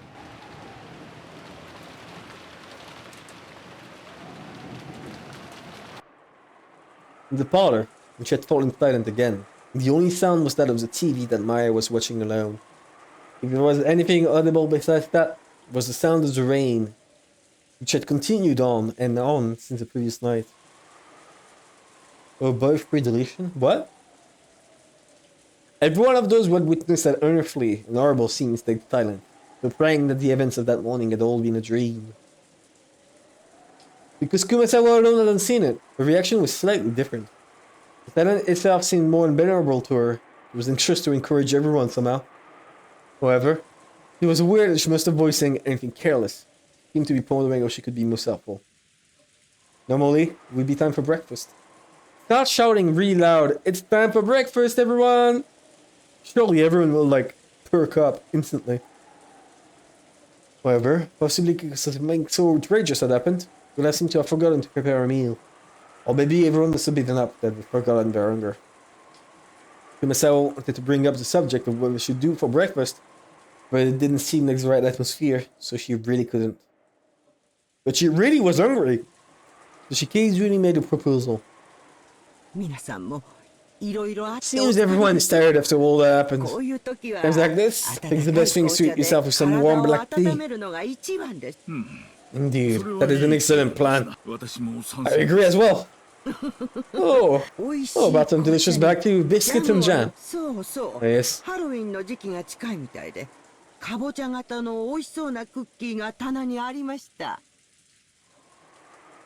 Oh boy! That sure sounds lovely. Surely everyone in this room will be very eager to hear what you offer. Surely everyone will perk up. Ah yes, Halloween will be here soon. We have some delicious looking pumpkin chip cookies on the shelf. Kumasawa, of course. The wrong thing. She had reminded Beato and the rest about a horrible and tragic Halloween party in the chapel.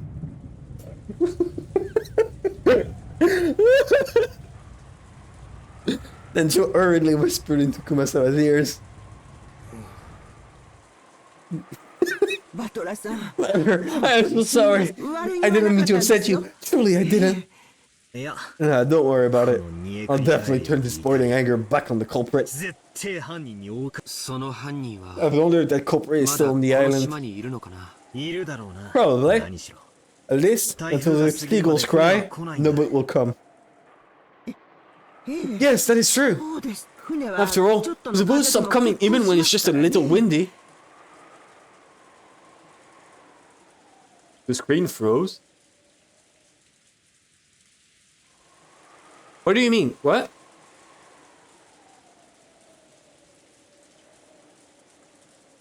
It looks fine on my side. Maybe it's on your side. You should try refreshing. Okay, yeah, it was on your side. Alright. It certainly wouldn't come during a typhoon, yes? Freaks me out. You think so, Aniki? Me too. Even putting aside whether the culprit's that mystery guest or not. Indeed. Yeah, I don't know why everyone seems to think it could be her. I was thinking, right, I had a small theory. And since the epitaph is right under the portrait would be a major clue as to the ending, to the mystery of the epitaph. But I'm not seeing anything that would fit with the puzzle here. Like, at all.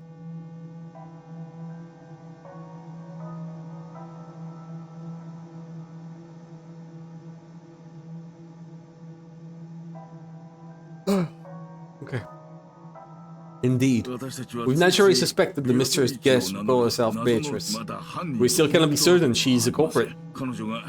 There is still a victim whose corpse still hasn't been found.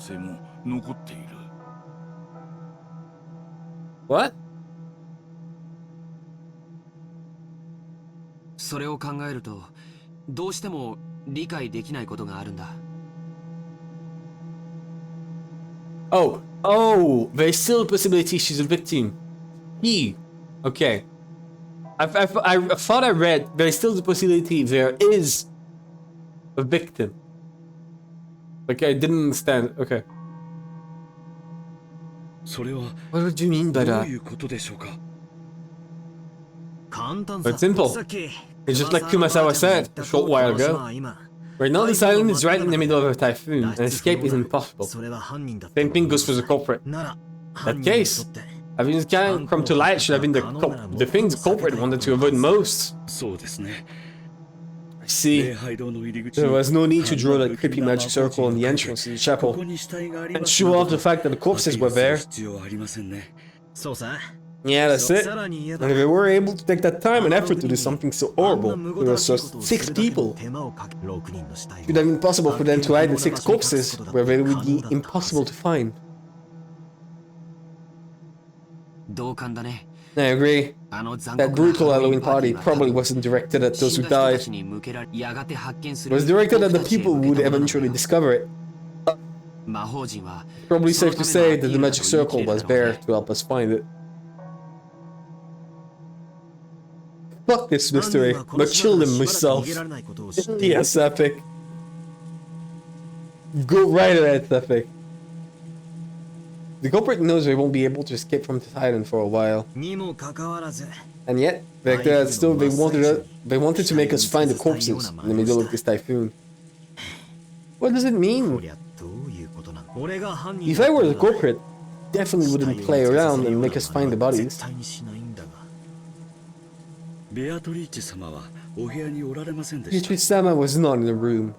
The room did not seem particularly disturbed. And Milady did disturb it quite a lot, though. Come to think of it, what happened to Jessica? Canon is looking after her. They are probably in Milady's room. That isn't good. The culprit is definitely still on the island. In this situation, I don't believe it's a very good idea to isolate ourselves in small numbers. You think? What do you mean by that? You don't mean to say that the culprit plans to kill all of us? Whoa. You already died, Kumasawa. Let us remain calm. It is not yet certain. But unfortunately, we can't deny that the possibility exists.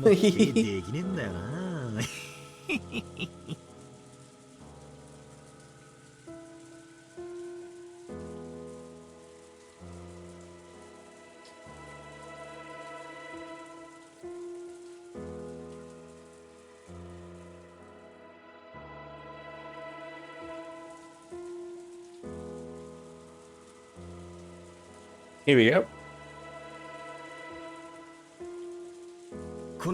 This letter was in the chapel. According to this, the culprit is a witch. If we don't solve the riddle and find the gold, then massacre the whole family, or something like that. Is that true? Would you allow me to read it as well?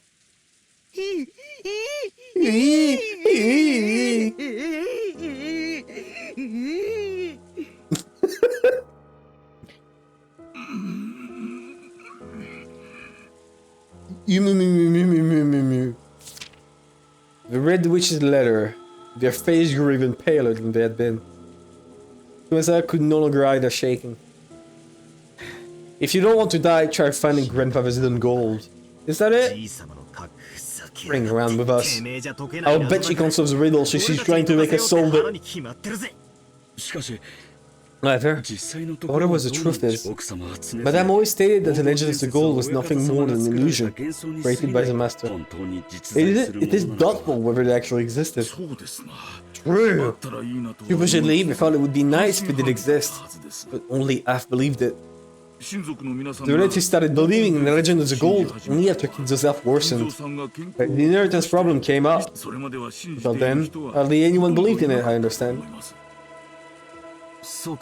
Oh, then maybe that's why. Do you remember? On the table in the chapel, there were 3 gold ingots. That alone would be worth quite a lot. Doesn't that prove that the legend of the gold was real? Excuse me, please wait. Now, did you say there were 3 gold bars? Yeah, there were definitely 3 of them piled up. So what? I happened to hear Cross-sama say something once. Yeah, I just happened to hear it, you see? Not like I was trying to listen in on secret discussions. No, indeed. Don't worry about that now. Then what? Is there something wrong with there being 3 of those gold bars? Yeah. According to just Sama. Right. There only was one. Okay, now. That is correct. Kinzo showed the president of Maruso a mountain of gold and then let him take 1 bar back with him. Also the story goes. 1 bar came to be in Cross-Sama's possession, and he said that no other gold supporting the master's legend of gold existed. You're talking about Uncle Cross here? So what does that mean? No, wait, 3? Wait, where did that come from? That's too many, right? Perhaps there is another explanation. Maybe the other relatives also found 1 each. They each brought 1 of them here. No, I cannot believe that. When all of the relatives came to the mansion, I was entrusted with their luggage. I did not feel a suspicious weight back then, and you would definitely have felt it. I think those would weigh about 10 kilograms. That much weight was in their bags. Even I would notice.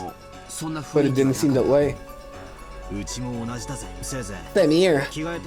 On the most, there must be some change of clothes, first aid kit, sans makeup, stuff like that, I think. Oh, was that luggage also looked pretty light? Yeah, they only have luggage for like 3 days. In that case, those 3 piled up gold bars are being shown to them. Or maybe to us. The legend of the gold is definitely real. Fucking hell, I clicked the wrong key. It is an illusion. You're telling us to try and find the secret if we can. Could they be scheming to solve the epitaphs, which points to where the gold is hidden, and then try to stash it away? Yeah, that does make sense. But there are a couple parts that don't fit. We thought our parents who should have been the most likely to solve the epitaph were killed first. That seems to create a contradiction right off the bat to me. And something else makes even less sense. If the legend of the gold is actually true, and where over the... I have a massive deja vu right now. I have a massive deja vu. What the fuck? There's no fucking way. What is going on?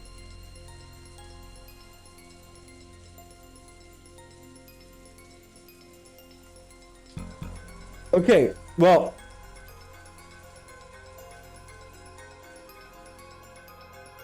let's move on, but like I just had a big deja vu. That was crazy. Alright, okay. Let's move on. Alright. Something else makes even less sense. Okay, then over there, they able to pile up all that gold. It's almost like gold points already found the gold. It's telling us to try to find it too. Maybe the culprit found the street like Uncle Cross did. Maybe that convinced them that the legend is true. Trying to make us search for the rest. I think that way fits best. No, it's not. It does not. This isn't a chessboard that aren't lined up at all. We don't have a clue what the culprit is planning, what they want, or what they want to make us do. Is there any point? No matter what we think, is there anything we can figure out right now?